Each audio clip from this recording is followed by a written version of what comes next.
Hello everyone, welcome to my YouTube channel. So here today we are going to be looking at nucleic acids. So what are some of the things that you should know about nucleic acids? So nucleic acids are simply molecules that carry genetic information. So just as I have said, they are molecules that carry genetic information. Now, nucleic acids can be in either DNA or RNA. So now, these are found in all living organisms. So as long as we have a living organism, they must have nucleic acids for them to pass down genetic information from from the parents to the offspring. So these are very, very important as the genetic information determines, number one, the structure and processes of nature of organisms. So it determines the structure and processes in nature of organisms. So organisms' structure and processes will be determined by what we call the RNA and the DNA.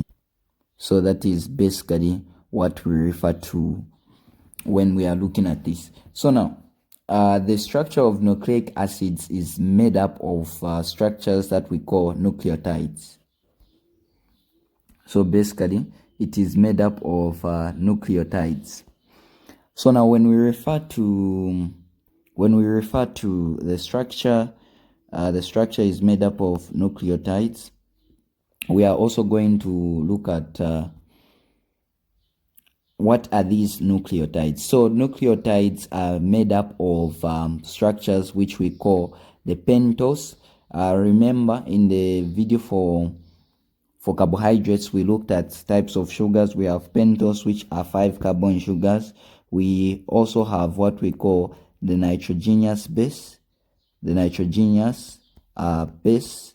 Then we also have what we are going to call a phosphate group. So we have the phosphate group. So these are what makes up the nucleotides. Then if we only have what we call a pentose sugar, so if we have a pentose sugar and we have a nitrogenous base, if we have these and a nitrogenous base, if we only have two where the phosphate is missing, this one is what we call a nucleoside. So this is a nucleoside. So how you can remember this is that S comes before T, meaning to say if you have T, you have the full package because it's afterwards. So this one, nucleoside, is made up of the pentose sugar and a nitrogenous base lacking the phosphate. So to draw the simple diagram of a nucleoside, so let's begin. A nucleoside looks like this. So it has got a 5 carbon sugar, which is our pentose sugar, which could either be our ribose or deoxyribose. So this is how it looks. So we are going to have something like this. Here on the 5 carbon sugar, we are going to have a nitrogenous base. So this is our nitrogenous base. So we can say nitrogenous base. You can just put it in full nitrogenous base there. Then we are going to have our OH. OH simply means to say there it's RNA. So this sugar is in RNA. So we are going to have H there. We are going to have our OH. We are going to have our H. Then we have our H. Then we have our CH2 OH, like that. So already this means that this is RNA. This is a ribose because that's the one that does that. So if we had our H here, that means to say it is deoxyribose, which means it's a sugar in DNA. So now this just having a base bonded to a pentose sugar is what we call a nucleoside. like that. Now, if we have, let's say this acid, phosphoric acid, let's say we have phosphoric acid like that, then if this ionizes, it is able to become, with the removal of hydrogen, so we are going to have H2 instead of 3, H2, we have our PO4 like that, then we have plus our H plus. So that means to say one hydrogen has been released. So this is how it's looking. Then we are going to draw something like this. So this structure will look like something like this. We have a P like that, double bond, we have O, then we have our O negative, then we are going to have our OH like that, then we have our OH. So we have 2 hydrogens, we have 4 oxygens like that. So 1, 2, 3 and number 4 like that. So this is how we draw the structure.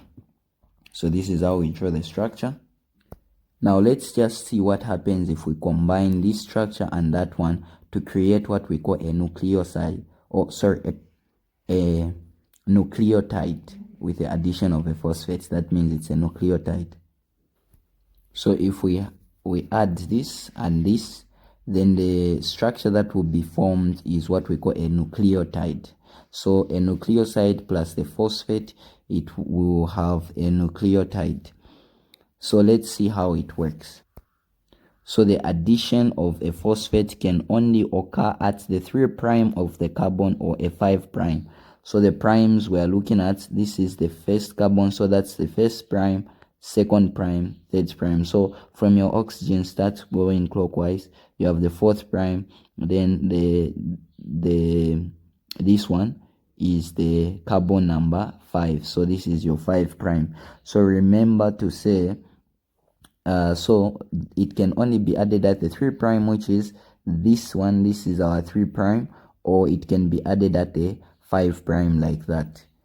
Then what we are going to have is that this is a reaction which releases water. So if we take away this, there will be the release of water like that. So if there is this release of water, then we are going to combine the remaining part. So if we combine the remaining part, we are going to have a structure that will look like this. So just as we have said, with this water removed, then there will be a bond between the phosphate and that. So let me move it a bit. So this is how we go about it.